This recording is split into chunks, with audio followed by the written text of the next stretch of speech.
मोक्षमार्गस्य नेतारं भेत्तारं कर्मभूभृतां ज्ञातारं विश्वतत्त्वानां वन्दे तद्गुणलब्धये वन्दे तद्गुणलब्धये। बोलिए पंच परमेष्ठी भगवान की, द्वादशांग जिनवानी माता की, चारित्र्य चक्रवर्ती आचार्य भगवान श्री शांति सागर जी मुनि महाराज की, दीक्षा गुरु शांतमूर्ति वात्सल्य रत्नाकर गुरुवर आचार्य भगवान श्री सन्मति सागर जी मुनि महाराज की, परम पूज्य आचार्य भगवान श्री विद्यासागर जी मुनि महाराज की, परम पूज्य आचार्य भगवान श्री वर्धमान सागर जी मुनि महाराज की, अहिंसा परमो धर्म की।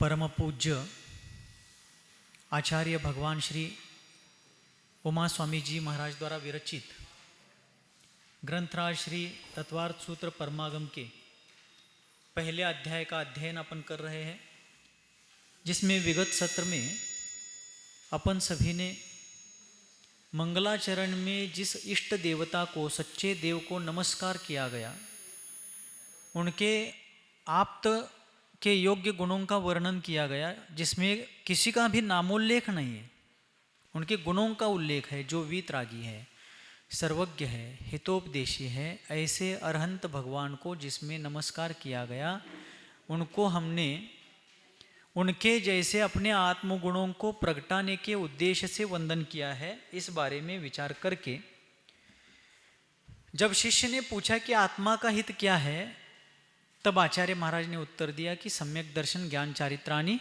मोक्ष मार्ग। सम्यक दर्शन, सम्यक ज्ञान और सम्यक चारित्र, इन तीनों की एकता ही मोक्ष मार्ग है। तीनों यानी सम्यक दर्शन ज्ञान चारित्र।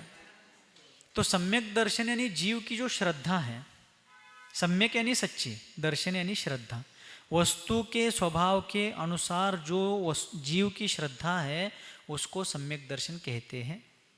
ठीक है, वस्तु के यथार्थ ज्ञान को सम्यक ज्ञान कहते हैं, और हिंसादिक पापों को त्याग करके अनुव्रत महाव्रतों को धारण करना और अपने आत्म स्वभाव में रमना, यह सम्यक चारित्र है। अनुव्रत महाव्रतों को धारण करना ये व्यवहार चारित्र है, और आत्म स्वभाव में रमन करना निश्चय चारित्र है। स्थिरात्मनि चारित्रम, चारित्र किसे कहा है? स्थिरात्मनि, आत्मा में स्थिर होना, लीन होना, तल्लीनता, इसको चारित्र कहते हैं। इस प्रकार निश्चय चारित्र की व्याख्या की है। तो इस प्रकार सम्यक दर्शन ज्ञान चारित्र ये तीन गुणों की अभिव्यक्ति है, इसलिए बहुवचन रखा है, चारित्राणि, कल बताया था। लेकिन इन तीनों के तीन अलग अलग मार्ग नहीं है, तीनों मिलकर एक ही मुक्ति का मार्ग है, इसलिए मोक्ष मार्ग एक वचन किया है वहां पर, कल बताया था। अब यहां पर लोग कितने बैठे हैं? अनेक, लेकिन सबका मिलकर एक ही समूह है, बराबर। यहां पर इतने सारे मुनि महाराज वगैरह बैठे हैं, लेकिन आप क्या कहते हैं? मुनि संघ बैठा है, मुनि संघ बैठे हैं, ऐसा कहते हैं क्या? मुनि संघ बैठा है, एक वचन। समूह की दृष्टि से एक वचन किया गया, व्यक्ति की दृष्टि से अनेक लोग बैठे हैं संघ में, लेकिन सारे लोगों को मिला करके एक संघ देख करके हमने संघ बैठा है, संघ विराजमान है, एक वचन किया। इसी प्रकार श्रद्धा, ज्ञान और चारित्र ये सम्यक होते हैं, तो इन तीनों की एकता को ही मोक्ष मार्ग कहते हैं। तो सबसे पहले सम्यक शब्द के पहले दर्शन शब्द के पहले सम्यक शब्द क्यों लगाया? तो ज्ञान मूलक श्रद्धान को दिखाने के लिए, यानी श्रद्धा रखनी है तो ज्ञान पूर्वक रखनी है। जीवादि तत्वों पर या देवशास्त्र गुरुओं पर जो श्रद्धा करनी है वो अंधश्रद्धा नहीं करनी है, ज्ञान पूर्वक, अर्थात उनको जान करके। देव में देवपना है क्या? गुरु में गुरुपना है क्या? शास्त्र में शास्त्रपना है क्या? धर्म में धर्मपना है क्या? आप लोग सब्जी मंडी में जाते हैं, तब वहाँ से 5-10 रुपए की एक धनिया की सब्जी, धनिया लेते हैं आप, कोथिंबीर या मेथी की सब्जी लेते हैं। अब उसका एक गट्ठा लेते समय, पेंडी म्हणतो ना आपण मराठीमध्ये, उसका एक गट्ठा लेते समय पूरी उसकी टोकरी सब्जी वाले की ऊपर नीचे कर देते हैं। क्यों? उसके पत्ते पीले पड़ गए क्या, उसमें फूल आए क्या, पत्ते सड़ गए हैं क्या, निबार झाले काय, वगैरे वगैरे सगळं 1760 भानगडी। और 10 रुपए की सब्जी लेने के लिए पूरी टोकरी ऊपर नीचे कर देते हैं। जब वो सब्जी वाला आपको कहता है कि बहन जी सारी सब्जियां, सारे गट्ठे व्यवस्थित है, स्वच्छ है, ताजे है, आप लीजिए कोई भी, किसी में भी कम ज़्यादा नहीं है, क्यों ऊपर नीचे कर रहे हैं आप, ऐसा वो जब कहते हैं तब आप क्या कहते हैं? क्या फोकट दे रहे हो? हम देख करके लेंगे। कैसे लेंगे? देख करके लेंगे। देखने के भाव आपके क्यों हुए हैं?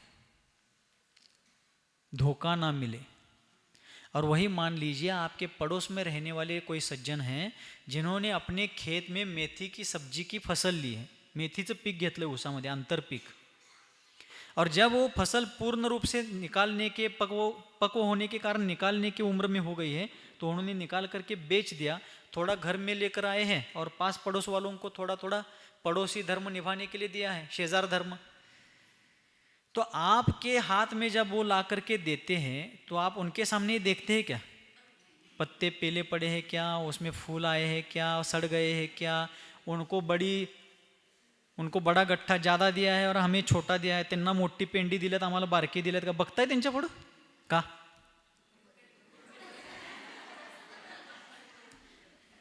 क्यों नहीं देखते हैं? तो उन्होंने फोकट में दिया है, अपना कुछ भी इन्वेस्टमेंट उसमें, लेकिन बाजार से लाई हुई सब्जी में हमारा इन्वेस्टमेंट है, भले 1 रुपए का हो, लेकिन हमारा कुछ तो उसमें लग रहा है, इसलिए वहां पर देखभाल करके कर रहे हैं। 5-10 रुपए के इन्वेस्टमेंट के लिए आप इतनी चौकसी कर रहे हैं, परीक्षा कर रहे हैं, तो जिनके चरणों में हमारे जीवन की सर्वस्वभूत श्रद्धा अर्पित करनी है, उनमें देवपना है या नहीं, शास्त्रपना है या नहीं, गुरुपना है या नहीं, जिसको हम धर्म मान रहे हो धर्म ही है क्या अधर्म है, जिसको हम तत्व मान रहे हो तत्व है क्या अतत्व है, इसका यथार्थ ज्ञान मूलक श्रद्धान करना, जान करके, समझ करके, सोच समझ करके, उसके स्वरूप को जान करके ही उस पर श्रद्धा करनी है। ठीक है, इसलिए ज्ञान पूर्वक श्रद्धान करने के लिए दर्शन के पहले सम्यक विशेषण दिया है। सम्यक यानी सच्ची। भक्तामर स्तोत्र अपन पढ़ते हैं रोज, उसमें पहले ही श्लोक में मानतुंग आचार्य देव ने क्या कहा? सम्यक प्रणम्य, भगवान को मैं प्रणाम करके या प्रणाम करता हूं, कैसे? सम्यक प्रणम्य। उन्होंने कहा क्या? बुद्ध्या प्रणम्य, बुद्धिपूर्वक नमस्कार करता हूं, भक्त्या प्रणम्य, भक्ति से नमस्कार करता हूं, ऐसे कहा। मनसा प्रणम्य, मन से नमस्कार करता हूं, ऐसा कहा। वचसा प्रणम्य, वचनों से नमस्कार करता हूं, ऐसा कहा। वपुषा प्रणम्य कहा उन्होंने, वपु यानी शरीर, शरीर से प्रणाम करता हूं, हाथ जोड़कर मस्तक झुकाकर, ऐसा कहा नहीं। भक्त्या, बुद्ध्या, मनसा, वचसा, वपुषा ऐसा ना कह करके उन्होंने सम्यक प्रणम्य कहा। क्यों पूछिए? कभी विचार किया इस पर? नहीं किया। मांजर आले की ओढून जायचं, काल परवा सांगितलं होतं की पोपटपंची, मात्र तोता रटंत पठन नहीं होना चाहिए। बुद्धि से प्रणाम कर रहे हैं, लेकिन बुद्धि कुबुद्धि भी हो सकती है। बुद्धि हर बार सद्बुद्धि हो ऐसा नहीं, कुबुद्धि भी हो सकती है। भक्ति से प्रणाम कर रहे हैं, लेकिन भक्ति में कुछ स्वार्थ भी हो सकता है। मन से प्रणाम कर रहे हैं, लेकिन उस मन में कुछ लालसा हो सकती है। वचनों से प्रणाम कर रहे हैं, लेकिन मन में श्रद्धा भक्ति नहीं, ऐसा हो सकता है। शरीर और मस्तक, हाथ और मस्तक तो जोड़कर झुका रहे ये तो है, लेकिन कोई आस्था, आपुल की आत्मीयता नहीं है, ऐसा भी हो सकता है। कोई ना कोई त्रुटि उसमें हो सकती है। लेकिन सम्यक प्रणम्य कहने पर देव के स्वरूप को जानकर, जो वीतरागी है, सर्वज्ञ है, हितोपदेशी है, उनमें सच्चा देवपना है, ये जानने के साथ साथ मैं भक्ति से भी प्रणाम करता हूँ, बुद्धि से भी प्रणाम करता हूँ, वचनों से भी नमस्कार करता हूँ, मन से करता हूँ, वचन से करता हूँ, काया से करता हूँ, सब प्रकार से प्रणाम करता हूँ। लेकिन सम्यक तो सम्यक में देव का देवपना भी देखा गया और हमारी श्रद्धा का यथार्थ श्रद्धान भी उसमें सम्मिलित हो गया। इसलिए दर्शन के पहले उन्होंने सम्यक विशेषण जोड़ दिया है। किस लिए सम्यक? ज्ञान पूर्वक श्रद्धान करने के लिए। अज्ञान पूर्वक श्रद्धान नहीं चाहिए, ठीक है। ज्ञान के पहले सम्यक विशेषण क्यों दिया? सम्यक ज्ञान बताएंगे महाराज। ज्ञान के पहले सम्यक क्यों कहा? क्योंकि ज्ञान के 3 दोष हैं। ज्ञान के कितने दोष हैं? संशय, विपर्यय, अनध्यवसाय। ज्ञान संशयित भी हो सकता है। जैसे बाहर आंगन में शाम के समय अंधियारा हो रहा है और एक आंगन में रस्सी पड़ी है, रस्सी कासरा, काय पडलाय? सासरा नव्हे, कासरा। बाहर आंगन में रस्सी पड़ी है और स्पष्ट उजाला नहीं होने के कारण कोई डर गया कि आंगन में सांप आ गया है, अथवा सांप का निर्णय नहीं हुआ है, लेकिन अंधियारे में वो व्यक्ति देखकर सोच रहा है कि वो रस्सी है क्या सांप है, ये संशय हो गया ना। 2 कोटि को स्पर्श करने वाले, 2 छोर को स्पर्श करने वाला जो ज्ञान है वो संशय है। 2 छोर हो गए, छोर म्हणजे बाजू, 2 बाजुएं हो गई, रस्सी है या सांप है, बराबर। 2 उभय कोटि स्पर्शी ज्ञानम संशय। 2 छोर को स्पर्श कर रहा है, सांप है या रस्सी है, तो संशय हो गया। सीप है क्या चांदी है? सीप म्हणजे शिंपलं असते ना, शिंपलं पण चांदीसारखं चमकत असते की, हां? सीप है क्या चांदी है, निर्णय नहीं हो रहा, वो संशयित ज्ञान है। इस प्रकार का ज्ञान ज्ञान नहीं है, मिथ्या ज्ञान है, दोषयुक्त ज्ञान है। ये संशय दोष हो गया। दूसरा है विपर्यय। विपर्यय यानी विपरीतपना। लिख के बताऊं क्या विपर्यय शब्द? सही सही लिखिए।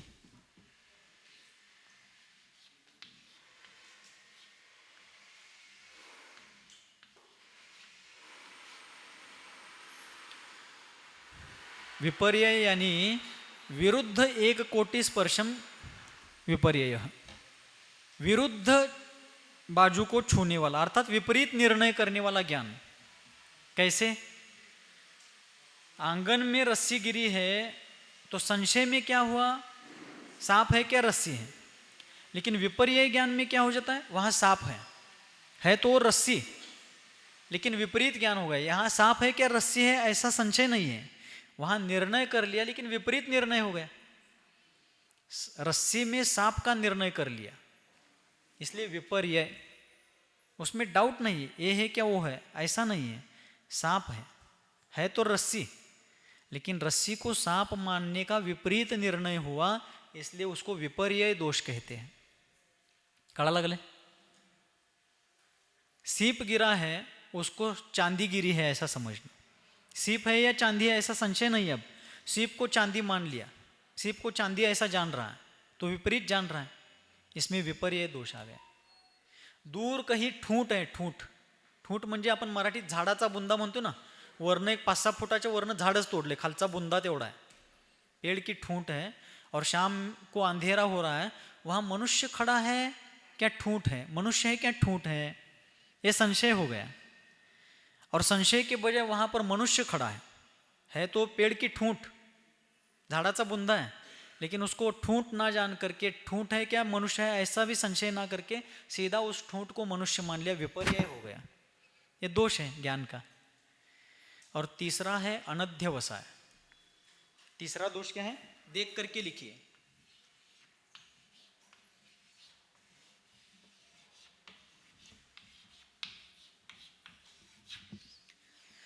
अनध्यवसाय, इसमें 2 शब्द है।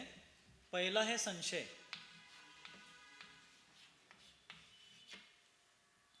पहला दोष है संशय, जिसको अपन ने देखा, सांप है क्या रस्सी है, ठीक है। दूसरा है विपर्यय, रस्सी को सांप मान लिया। और तीसरा क्या है, अनध्यवसाय।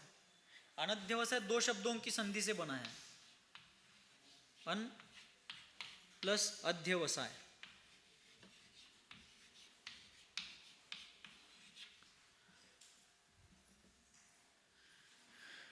लक्ष देऊन समजून घेतलं तर सगळं क्लियर होणार है।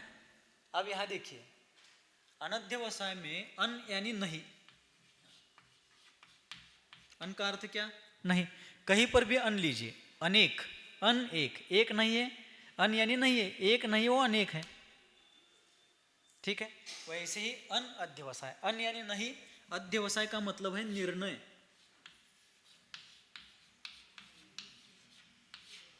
अक्षर दिख रहे हैं ना पीछे, क्लियर दिख रहे हैं? अध्यवसाय का अर्थ है निर्णय, जिसमें निर्णय नहीं हो पाता, ध्यान पूरा इधर चाहिए, जिसमें निर्णय नहीं हो पाता उस ज्ञान को कहते हैं अनध्यवसाय। तो आप कहेंगे महाराज संशय में तो कहाँ निर्णय है, बराबर है ना, प्रश्न ऐसा पड़ा था, संशय में तो कहाँ निर्णय है, सांप है क्या चांदी है ऐसा निर्णय नहीं हो रहा है। लेकिन संशय में क्या एक विशेषता है कि उसमें सिर्फ दो बातों के बारे में चल रहा है, सांप और रस्सी, दो ही विषय में है संशय। अनध्यवसाय में किसी भी बारे में निर्णय नहीं है। जैसे कोई रास्ते से जा रहा है और रास्ते से जाते जाते पैर में कुछ चुभ गया, पाया लगा तर टोचलं, कुछ तो हल्का सा चुभ गया और चलते चलते वो व्यक्ति आगे बढ़ गया, कुछ तो चुभ गया, कुछ शब्द आया, कुछ काहीतरी, पण नेमकं काय? संशय में सांप और रस्सी, सीप और चांदी, ठूंठ या मनुष्य, दो ही चीजों में चल रहा है। यहां कुछ का मतलब कोई लिमिट ही नहीं है, निर्णय नहीं किसी बात का। तो ये ज्ञान क्या है? दोष युक्त है।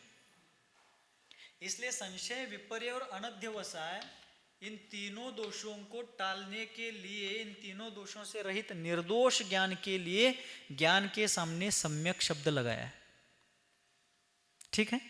यानी संशय से रहित ज्ञान होना चाहिए, विपर्य से रहित ज्ञान होना चाहिए और अनध्यवसाय से रहित ज्ञान होना चाहिए। आपको संशय है क्या, करेला मीठा है क्या कड़वा है? इसमें नहीं है, क्या है? कड़वा है। ये क्या हो गया? निर्णय हो गया, सम्यक ज्ञान, करेले के बारे का सम्यक ज्ञान। बाकी जीवादि के बारे में है या नहीं वो अपने अपन देखना है, ठीक है। करेला मीठा है, ऐसा होता तो विपर्य हो जाता, विपरीत हो जाता ना। करेला मीठा है या कड़वा है ये संशय हो गया, करेला मीठा है ये विपर्य हो गया, क्योंकि वो मीठा नहीं है, कड़वा है। कड़ा लग लेना, करेला मीठा है या कड़वा है, इस प्रकार जो भ्रम उत्पन्न होता है मीठा और कड़वा में, वो संशय हो गया। गोड़ा है का कड़वा है, करेला कड़वा नहीं मीठा है, ये विपर्य हो गया। करेला देखकर कुछ तो है, करेला है क्या, लौकी है क्या, और क्या है, गवारी है क्या, दोड़का है क्या, बोड़का है, क्या मालूम नहीं, कुछ तो है। अनध्यवसाय, उसके बारे में निर्णय नहीं होना, कुछ तो है।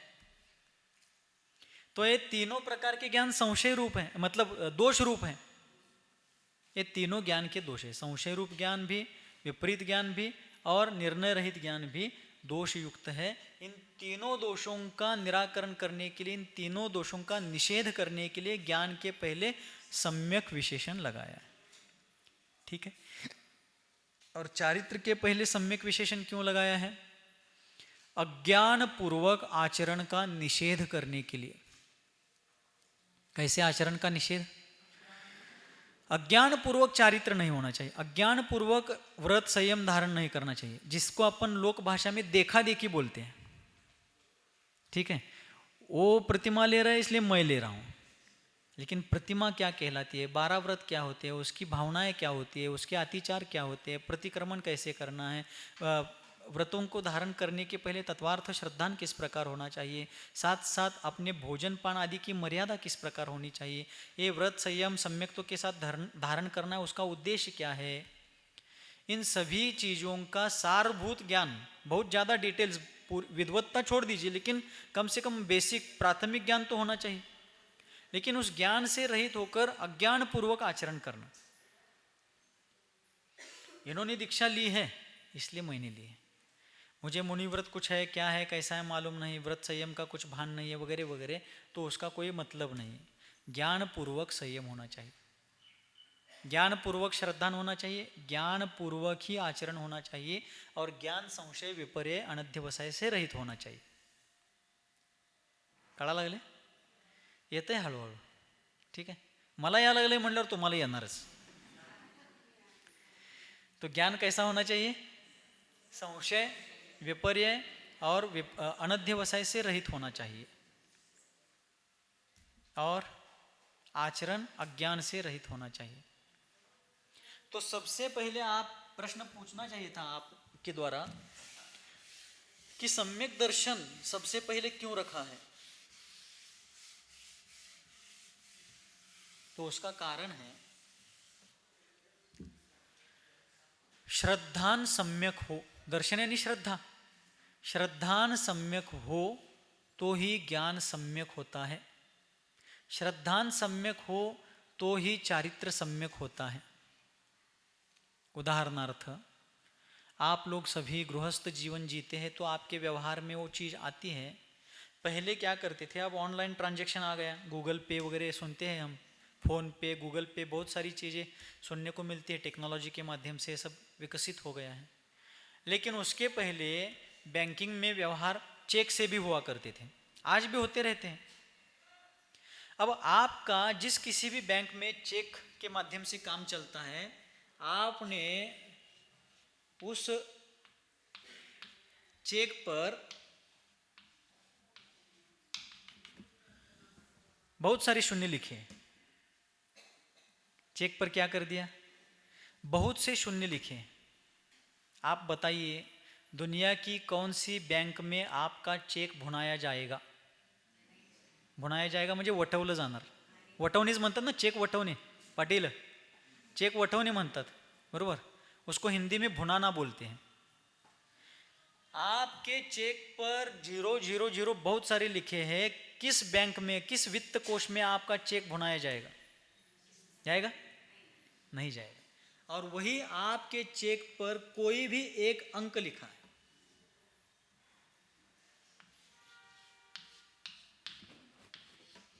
एक अंक की संख्या भी लिखी तो कम से कम 1 रुपये से 9 रुपये तक आपको पैसे प्राप्त होंगे. यस और नो? बराबर है ना. 1 ते 9 रुपयांपर्यंत एक अंकी, 1 लिहिला आहे किंवा 9 लिहिला आहे, किमान एवढे तरी पैसे प्राप्त होतीलच की, एक अंकी. ठीक है. तो अंक होने के कारण चेक को कीमत प्राप्त हो गई.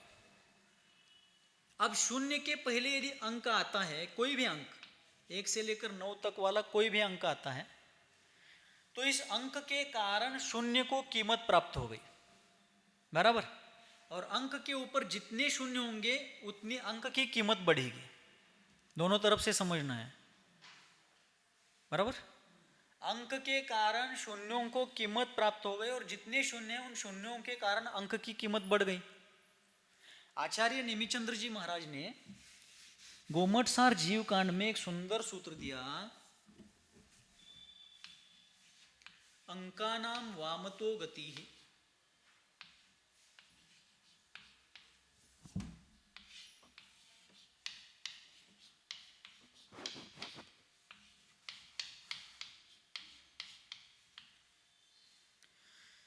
अंकानाम वामतो गति मतलब अंकों की कीमत करते समय अपन लेफ्ट तरफ जाते हैं, बाईं ओर जाते हैं. एकम, दहम, शतम, सहस्र, 10 सहस्र, लक्ष, 10 लक्ष, कोटि, 10 कोटि, अरब, खरब. बराबर. वाम मतलब लेफ्ट हैंड, डावी बाजू. ठीक है.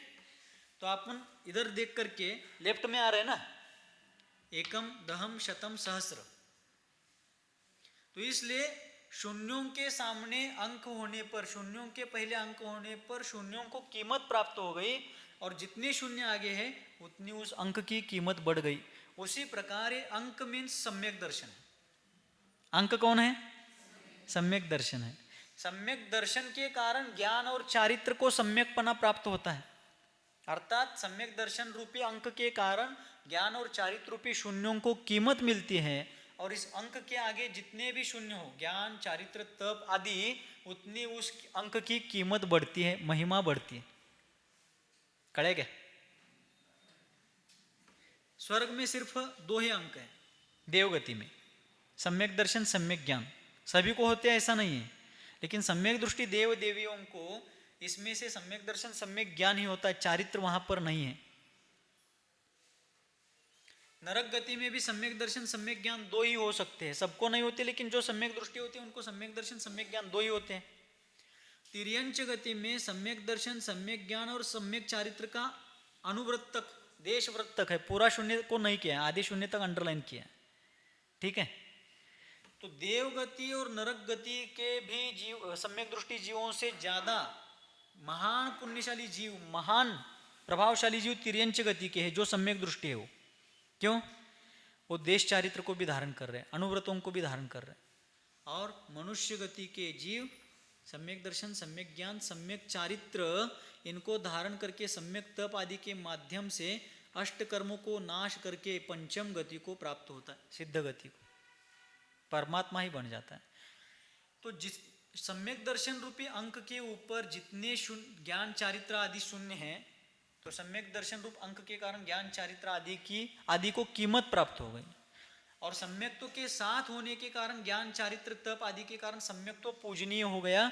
इसलिए क्योंकि स्वर्ग के जो देव हैं सौधर्म इंद्रादि क्षायिक सम्यक दृष्टि, एक भवावतारी है, पंच कल्याणकों के प्रायोजक है, और भी द्वादशांग के पाठी वगैरह बहुत सारी उनकी उपलब्धियां, लेकिन चारित्र नहीं होने के कारण, संयम नहीं होने के कारण सामान्य से सामान्य छोटा बालक भी उनको अष्टद्रव्य से पूजता नहीं है।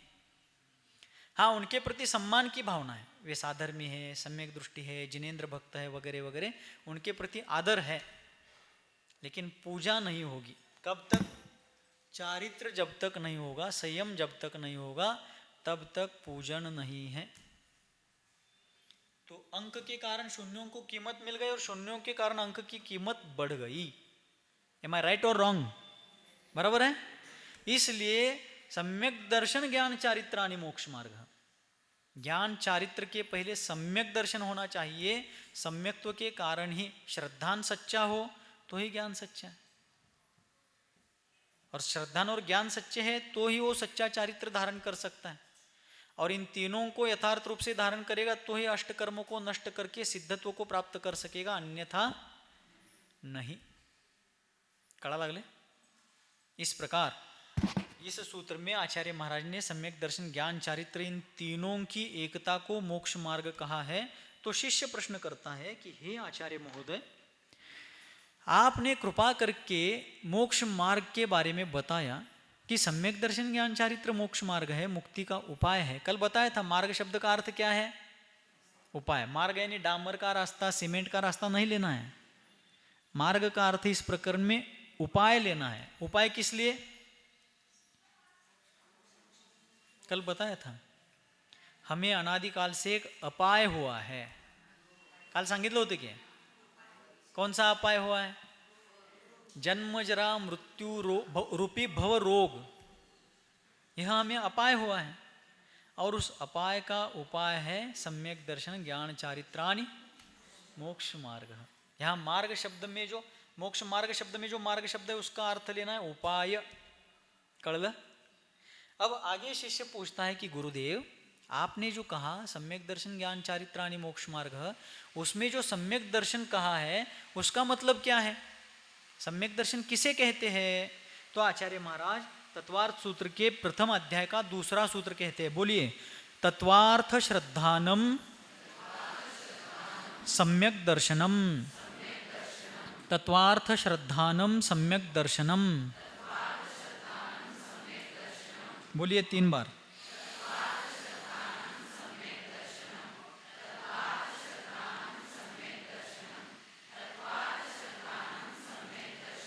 हाँ, श्रद्धानम बोलना है, श्रद्धानाम नहीं बोलना है, श्रद्धानम, ठीक है। तत्वार्थ श्रद्धानम, श्रद्धानाम नहीं, श्रद्धानम, ठीक है। तो तत्वार्थ का श्रद्धान, तो अपन ने प्रारंभ में ही, ग्रंथ के प्रारंभिक दिन में ही, पहले दिन में ही तत्वार्थ शब्द का अर्थ देखा था। ध्यान में होगा आप लोगों के, क्या बताया था?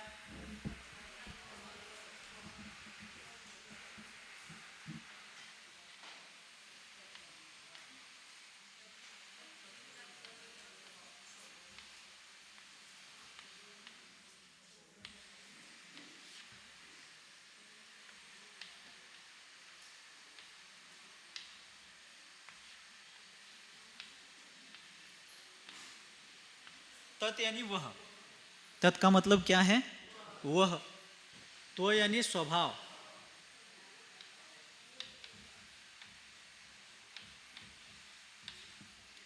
और तत्वार्थ में अंत में यहां अर्थ शब्द है ना, ये अ की मात्रा है, अर्थ।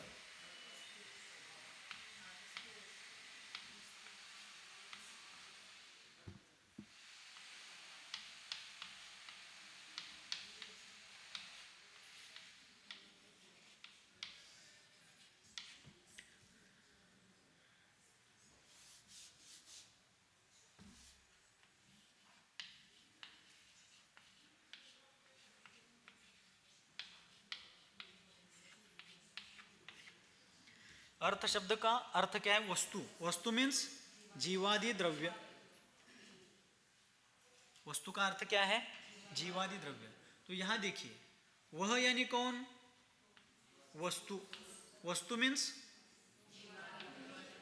जीवादि द्रव्य।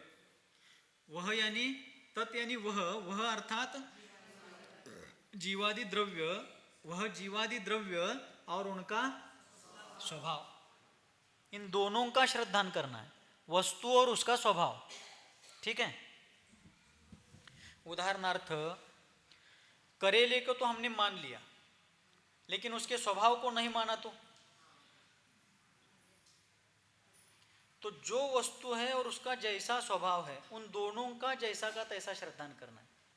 जीव को तो मान लिया, और जीव स्पर्श रस गंध वर्ण वाला है, ऐसा मान लिया तो घोटाला हो जाएगा। इसलिए जीव को भी मानना है और जीव के चैतन्य स्वभाव को मानना है। वह वस्तु और उसका जो स्वभाव है उसको जैसे के तैसे मानना है। गन्ने को मान लिया और गन्ना खट्टा है, ऐसा मानकर चलेगा? नहीं, गन्ना और उसका मीठा स्वभाव, तो जो वस्तु है और उसका जैसा स्वभाव है वैसा श्रद्धान करना है। नाही कळलं? सर्वांना कळलं? वस्तु और उसका स्वभाव, इन दोनों का यथावत जैसे के तैसा श्रद्धान करना ही सम्यक दर्शनम। ठीक है। तत्वार्थ श्रद्धानम सम्यक दर्शनम। तत्वार्थ, तत्वार्थ का यहाँ ऑपरेशन किया है, एनालिसिस किया है, विश्लेषण। तत् यानी वह, वह अर्थात जीवादि द्रव्य। अर्थ शब्द का अर्थ है वस्तु। वह जीवादि द्रव्य और उन जीवादि द्रव्यों का त्व यानी स्वभाव। त्व प्रत्यय अर्थ, त्व प्रत्यय स्वभाव अर्थ में आता है, बताएं आपको।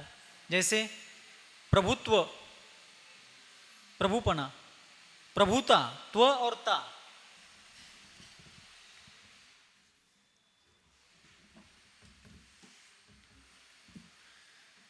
त्व प्रत्यय हो या ता प्रत्यय हो, इन दोनों का अर्थ स्वभाव है। यहां पर सूत्र में त्व प्रत्यय है, तत्वार्थ श्रद्धानम सम्यक दर्शनम। तत्व, त्व यानी स्वभाव, तो त्व का अर्थ भी स्वभाव है और ता का अर्थ भी स्वभाव है।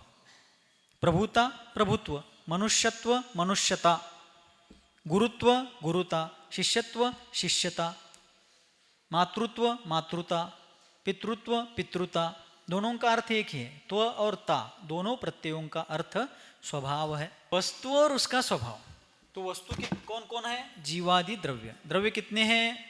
द्रव्य अनंत है, उनके प्रकार 6 है। द्रव्य कितने हैं?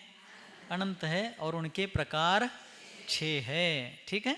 तो इस प्रकार जीवादि द्रव्य और उन जीवादि द्रव्यों में से जीव और पुद्गल, इनके संयोग से आश्रव बंध संवर निर्जरा मोक्ष, आगे अपन जो जीवाश्रव बंध सूत्र आएगा उसमें देखेंगे इस सब प्रकरण। तो इस प्रकार इन द्रव्यों का और उनके स्वभावों का जैसा का तैसा श्रद्धान करना, इसे सम्यक दर्शन कहते हैं। क्लियर हो गया संक्षेप में?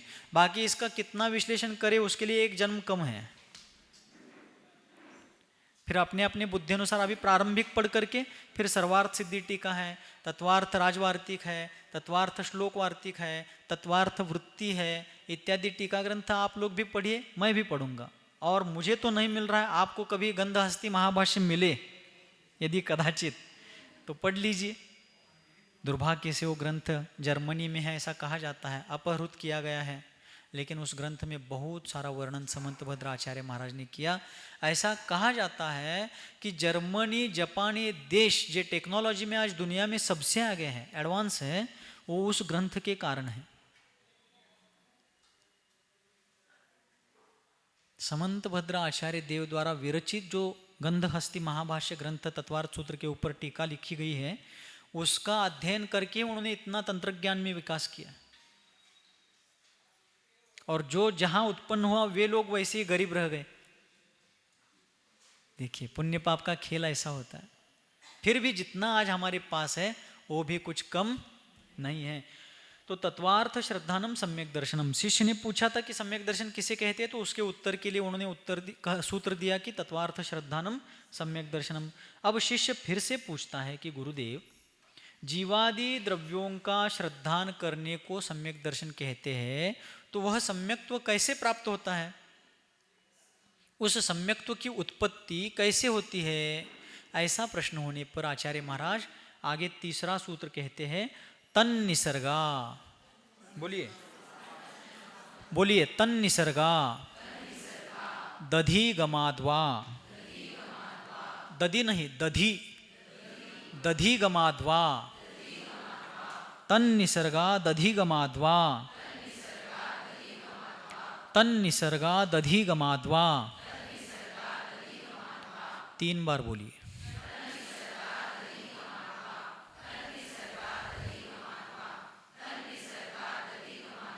बस वह सम्यक दर्शन 2 प्रकार से होता है। वह सम्यक दर्शन कितने प्रकार से होता है? कौन से 2 प्रकार? निसर्गज और अधिगमज।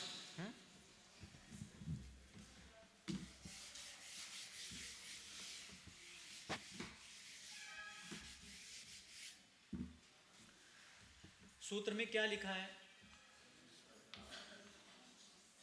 तत्। वहां पर तन है, सूत्र में तन है ना, मैंने यहां तत् लिखा है। वो तत् से ही तन होता है, व्याकरण का नियम है, अभी अपन उसमें नहीं जाएंगे।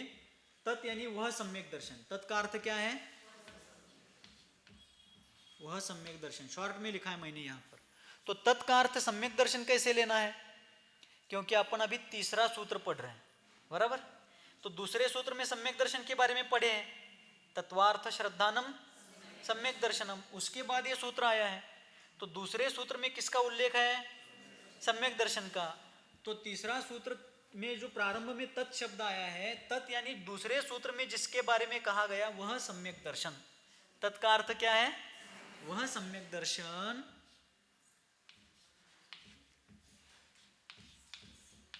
निसर्गात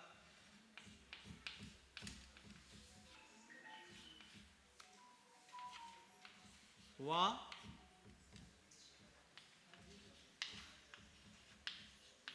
अधिगमात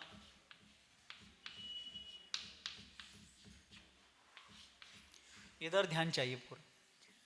तत् यानी वह सम्यक दर्शन, निसर्गात, वा यानी अथवा, वा का अर्थ क्या है? अथवा, यानी ये ऑप्शनल है। वा का अर्थ अथवा, अथवा का ये संक्षिप्त रूप है। वा यानी क्या है? अथवा का संक्षिप्त रूप है। आवाज आ रहा है ना क्षितिज? वा का अर्थ अथवा है। हाँ, वह सम्यक दर्शन निसर्गात अथवा अधिगमात। अब इसको समझेंगे तो वहां पर आपको 2 ऑप्शन दिए हैं। पहला है वह सम्यक दर्शन 2 प्रकार से होता है, निसर्गज और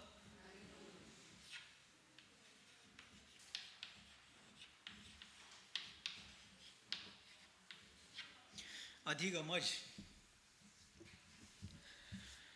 वह सम्यक दर्शन 2 प्रकार से होता है। कैसे? एक निसर्ग से और दूसरा अधिगम से। तो निसर्गज का मतलब क्या और अधिगमज का मतलब क्या, अब इसको समझना है, ठीक है? निसर्गज का मतलब है दूसरों का उपदेश सुने बिना, दूसरों का उपदेश सुने बिना, मतलब पूर्वभव में। ध्यान से समझना है, पूरा ध्यान चाहिए। नजर हटी दुर्घटना घटी। नजर हटेगा तो मतलब चित्त इधर उधर होगा तो विषय क्लियर नहीं होगा। तो यहां पर हमें समझना है कि निसर्गज का मतलब ये है कि पूर्व जन्म में किसी भव्यात्मा ने देवशास्त्र गुरुओं का उपदेश सुना था। जीवादि 6 प्रकार के द्रव्य, 7 प्रकार के तत्व, 9 प्रकार के पदार्थ, 5 प्रकार के आस्तिकाएं, लोक अलोक स्व पर इत्यादि के बारे में, पंच परमेष्ठी, सत्यार्थ, देवशास्त्र गुरु, इन सब के बारे में उसने शास्त्र सुना था, थोड़ा बहुत या पूरा, जितना भी सुना हो। तो बाद में वह जीव उस समय सुनते समय सम्यक दृष्टि नहीं था, लेकिन बाद में भविष्य काल में, उसी जीवन में भविष्य काल में या अगली पर्यायों में कभी भविष्य काल में जा करके पिछले जन्म में या इसी जन्म में भूतकाल में सुने हुए उस उपदेश का वर्तमान में संस्कार हो फल देने लगा।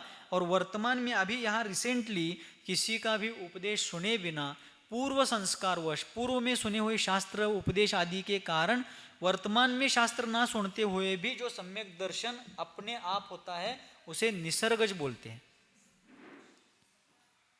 ठीक है। और अधिगमज यानी गुरुओं के श्रीमुख से तत्वार्थ को, अर्थात वस्तु स्वरूप को, तत्वार्थ का मतलब ये ग्रंथ नहीं लेना है, तत्वार्थ का अर्थ बताया अभी, तत् यानी वह, अर्थ यानी वस्तु, और त्व यानी उसका स्वभाव। ठीक है, वस्तु और उसका स्वभाव। तो जीवादि द्रव्यों के बारे में गुरुओं के श्रीमुख से उपदेश सुनते समय अधिगम का अर्थ है ज्ञान। अधिगम शब्द का अर्थ क्या है? ज्ञान। देखिए अब ऊपर का पहुंच देता हूं।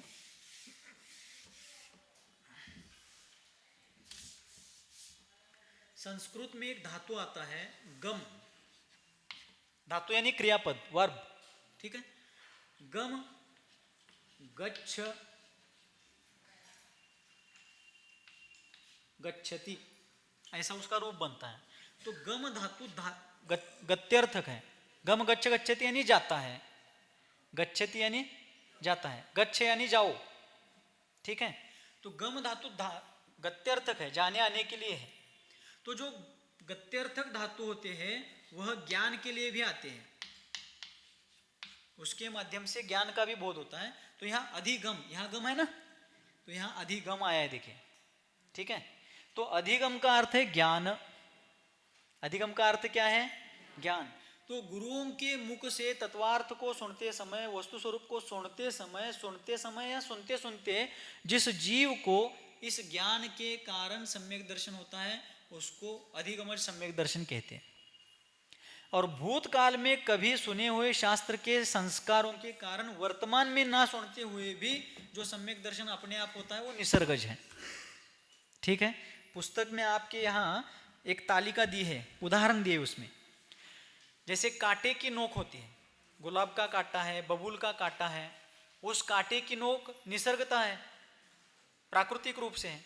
और जो घड़ी का कांटा है, सामने घड़ी लगी है, घड़ी में भी कांटे हैं, वो नोक कृत्रिम है, बराबर। गन्ने की मिठास निसर्गज है, प्राकृतिक है। और जलेबी, गुलाब जामुन आदि मिष्ठान्न की मिठास कृत्रिम है। ठीक है, इसी प्रकार वर्तमान में बिना किसी के उपदेश को सुनते हुए अपने पूर्व संस्कार आदि के बल पर जो सम्यक दर्शन होता है उसे निसर्गज कहते हैं। और गुरुओं का उपदेश सुनकर के जो सम्यक दर्शन होता है तत्काल, उस दरमियान, उसको अधिगमज कहते हैं। ठीक है, तो निसर्गज सम्यक दर्शन होने के लिए चारों गतियों में अलग अलग कारण हैं। मनुष्य गति में सम्यक तो होने के 3 कारण हैं, बाह्य कारण। कौन से?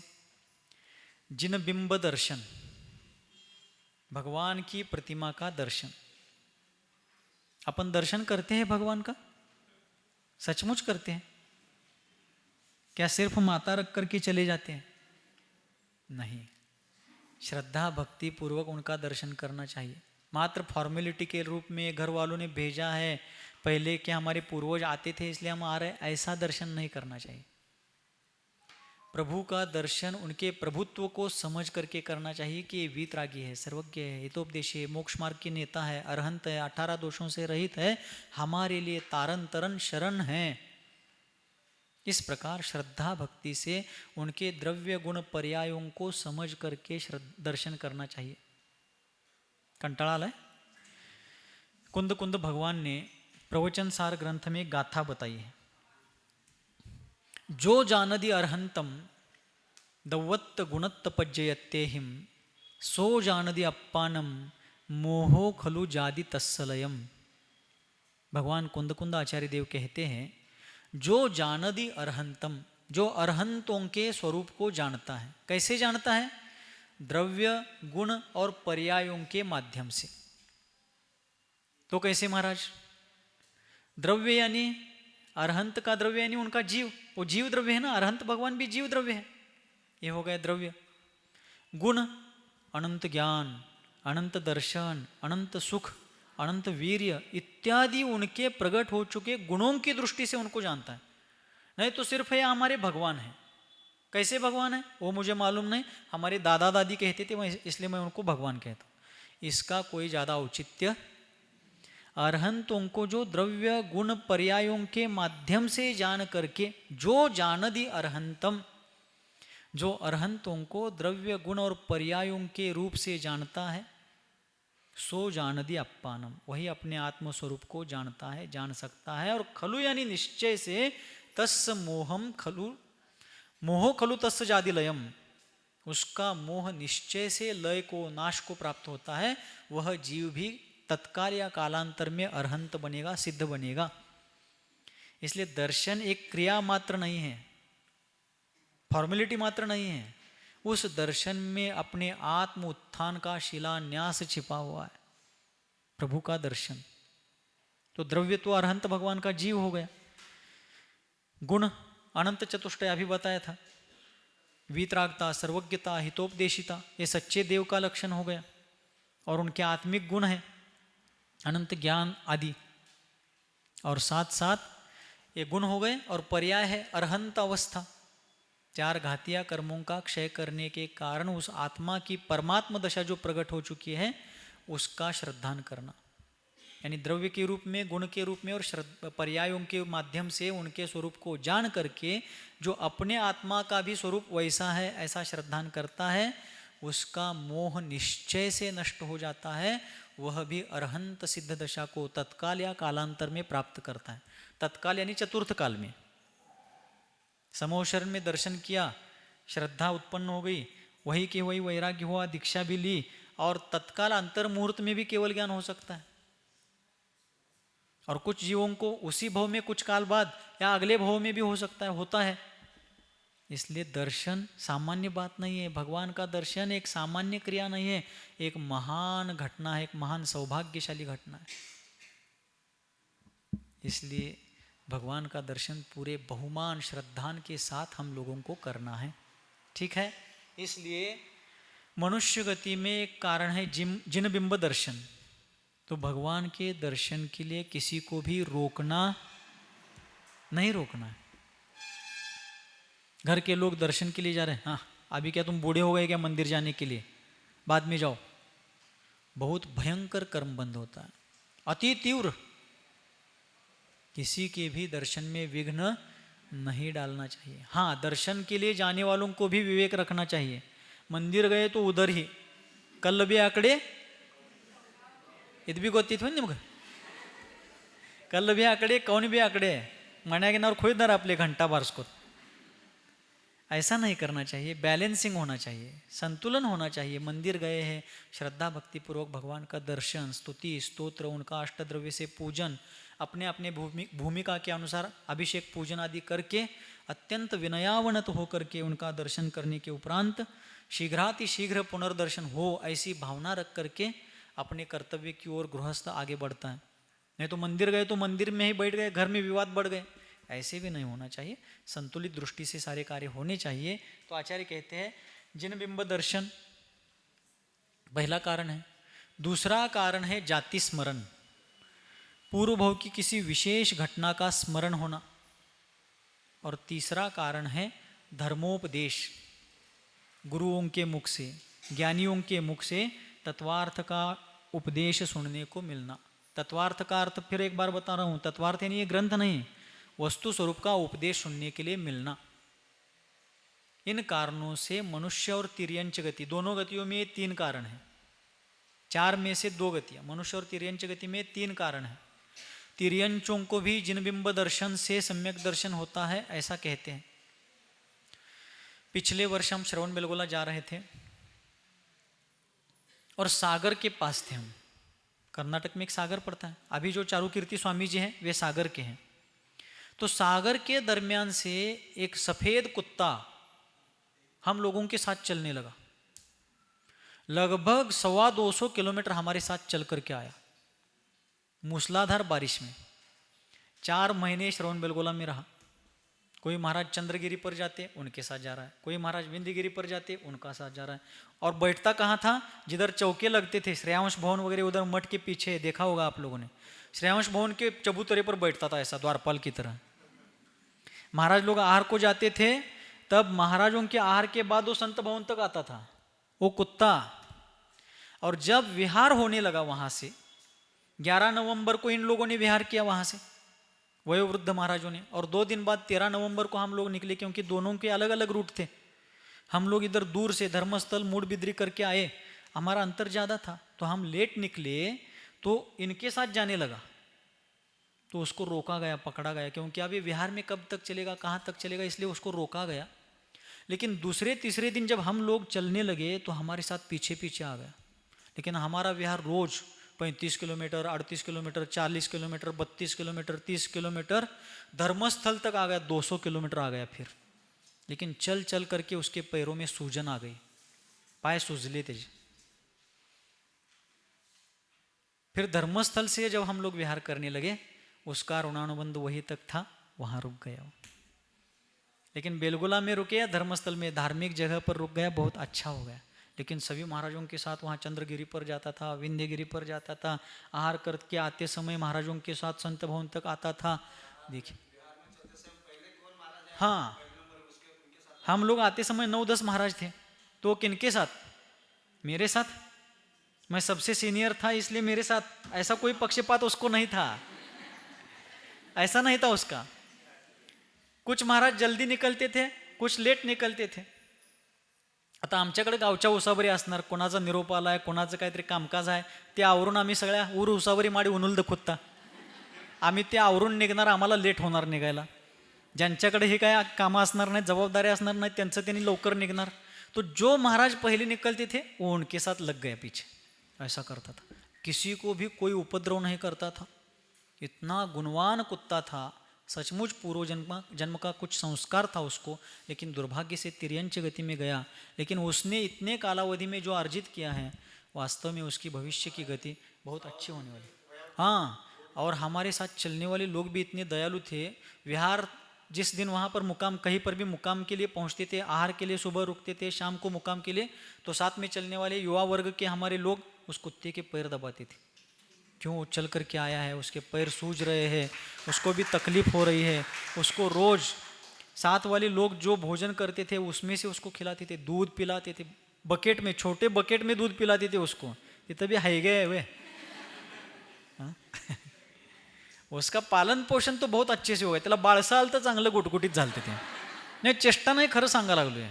आमच्या संघ यायला चालू झालं तेव्हा ते होतं पातळ, तिथं आल्यावर काय त्याला बाळसं फुटलं म्हणताय तुम्ही। गाल म्हणजे त्याची सफरचंदासारखी झाली। क्यों? उसकी निगरानी बहुत अच्छी हुई थी, लेकिन चलना उसको संभव नहीं हो पाया। रोज बहुत इनके साथ यदि वो चला जाता तो आराम से सांगली आ जाता, क्योंकि इनका रोज का विहार 8-10 किलोमीटर का होता था। हमारा 35, 38, 40, 41, 42। श्रवण बेलगोला जाते समय एक दिन 44 किलोमीटर और एक दिन 45 किलोमीटर। क्यों?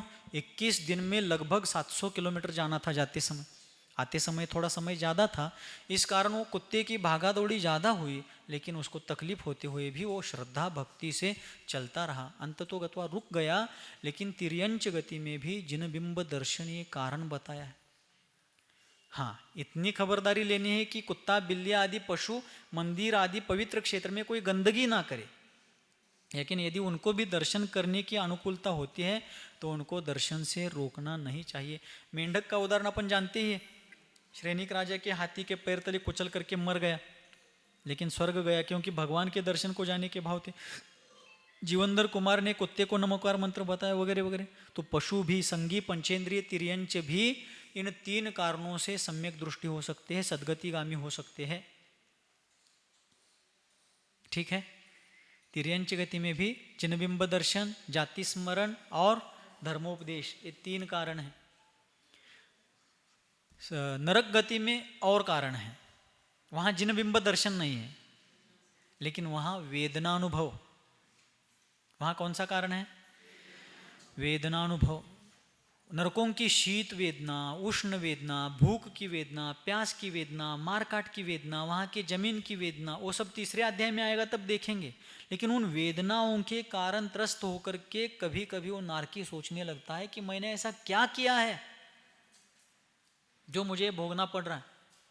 तब उनको जाति स्मरण होता है, पूर्व जन्म में किए हुए पाप याद आते हैं, उनके ज्ञान में स्पष्ट हो जाते हैं, और फिर उसके कारण उनको धर्म में प्रीति उत्पन्न होती है। अरे मैंने उस समय धर्म विरुद्ध आचरण किया, निर्ग्रंथ मुनियों की निंदा की, मुनि संघों पर उपसर्ग किए, देवशास्त्र गुरु का अनादर किया, बहु आरंभ परिग्रहत्वम नारकस्य आयुष, ऐसे सारे पाप कृत्य किए, और इस कारण यहाँ आ पड़ा हूँ। अब मुझे जिनेन्द्र भगवान के द्वारा बताए गए तत्व पर श्रद्धान करना। वहाँ भाव होते, वो जीव वहाँ पर सम्यक दृष्टि हो जाते हैं। वेदना के कारण भी मेरे कर्म का उदय, मैंने ऐसा कुछ कर्म किया होगा, ऐसा सोचते सोचते उनको तत्वार्थ का श्रद्धान हो जाता है, और उनको सम्यक दर्शन वहाँ प्रकट हो जाता है। और तीसरा कारण है धर्मोपदेश। उनको वहाँ उपदेश देने के लिए कौन जाते हैं? फिर विद्वान जाते हैं, पंडित लोग जाते हैं, मुनि महाराज जाते हैं? नहीं। तीसरे स्वर्ग तक या तीसरे नरक तक स्वर्ग के देव लोग वहाँ जाकर के उनको धर्मोपदेश देते हैं। सीता का जीव जो स्त्री पर्याय का छेद करके 16वें स्वर्ग में प्रति इंद्र बना, वहाँ उसने अवधि ज्ञान से जान लिया कि लक्ष्मण का जीव जो हमारा अत्यंत स्नेही था, बड़े भाई जैसा था, वो दुर्गति में, नरक गति में जा पड़ा है, तीसरे नरक में है। या अवधि ज्ञान से जान करके सीता का जीव वहाँ जाता है, तो वहाँ रावण और लक्ष्मण दोनों के जीव वहाँ लड़ रहे थे, रावण भी तीसरे नरक में है। तो वहाँ सीता के जीव ने, उस प्रति इंद्र ने उस नरक में जाकर के उनको संबोधित किया, धर्मोपदेश से उनको सम्यक दर्शन की ओर आने की प्रेरणा दी। कितना फर्क है देखिए। सम्यक दृष्टि देव स्वर्गीय सुख को कुछ क्षण के लिए छोड़ करके नरकों में जाकर के अपने ज्ञान का उपयोग दूसरों के भलाई के लिए कर रहे हैं, और वही भवनवासी देवों के अंतर्गत जो असुर कुमार देव है, उनके अंतर्गत एक अंबावरिष्ठ जाति के देव आते हैं। वो तीसरे नरक तक जाकर नारकियों में झगड़ा लगाते हैं, उनको लड़ाते हैं। उनके पास भी अवधि ज्ञान है। मिथ्या दृष्टि हो तो को अवधि है, सम्यक दृष्टि हो तो अवधि ज्ञान है। और वे देव अंबावरिष्ठ जाति के देव जाकर के उन नारकियों को लड़ाते हैं, झगड़ाते हैं, उनके पूर्व भाव का वैर याद दिला करके उनको लड़ाते हैं, और उनका झगड़ा देखते हुए मजा मानते हैं। विघ्न संतोषी, शकुनी मामा, अवधि ज्ञान दोनों के पास है। धर्मोपदेश देने के लिए जा रहे हैं उनके पास भी है, और झगड़ा लगाने के लिए जा रहे हैं उनके पास भी है। वस्तु हमारे पास है। हमारे हाथ में माचिस है, माचिस म्हणजे काड़ी पिटी। अब उस माचिस का उपयोग कैसे करना है? उसी माचिस से हम किसी के घर को, सुख से रहने वाले, सुख से अत्यंत फले फूले घर को आग लगा करके प्रलय भी कर सकते हैं, और उसी माचिस से किसी के अंधियारे घर में एक दीप जला करके प्रकाश भी कर सकते हैं। अब प्रकाश करना है या प्रलय करना है, विकास करना है या विनाश करना है, सृजन करना है या संहार करना है, ये उस वस्तु का उपयोग करने वाले के ऊपर निर्भर है। किसी के भी घर में जाते जाते, आपके बहू ने इतना ही सामान लाया, चालू हो गया महाभारत। आपकी बहू आपकी बात सुनती नहीं। आपकी सास घर में कुछ काम करती नहीं, हमारी सास देखो घर में कितना काम करती है, चालू हो गया। उसके बजाय कहीं पैचअप करने का अवसर मिला तो पैचअप करने का काम करे। तलवार और कैंची बनने के बजाय सुई धागे का काम करे। टेलर के पास, दर्जी के पास दोनों औजार होते हैं, कैंची भी है, सुई धागा भी है। कैंची बड़ी है और सुई धागा, लेकिन कैंची अखंड को खंडित करती है और सुई धागा खंडित को अखंडित करती है। अब हमें किसका आदर्श लेना है? अपने ऊपर है, ठीक है।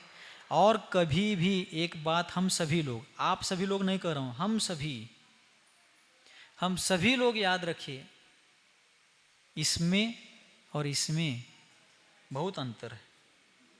अपना अपना हाथ लगाकर देखो चाहो तो।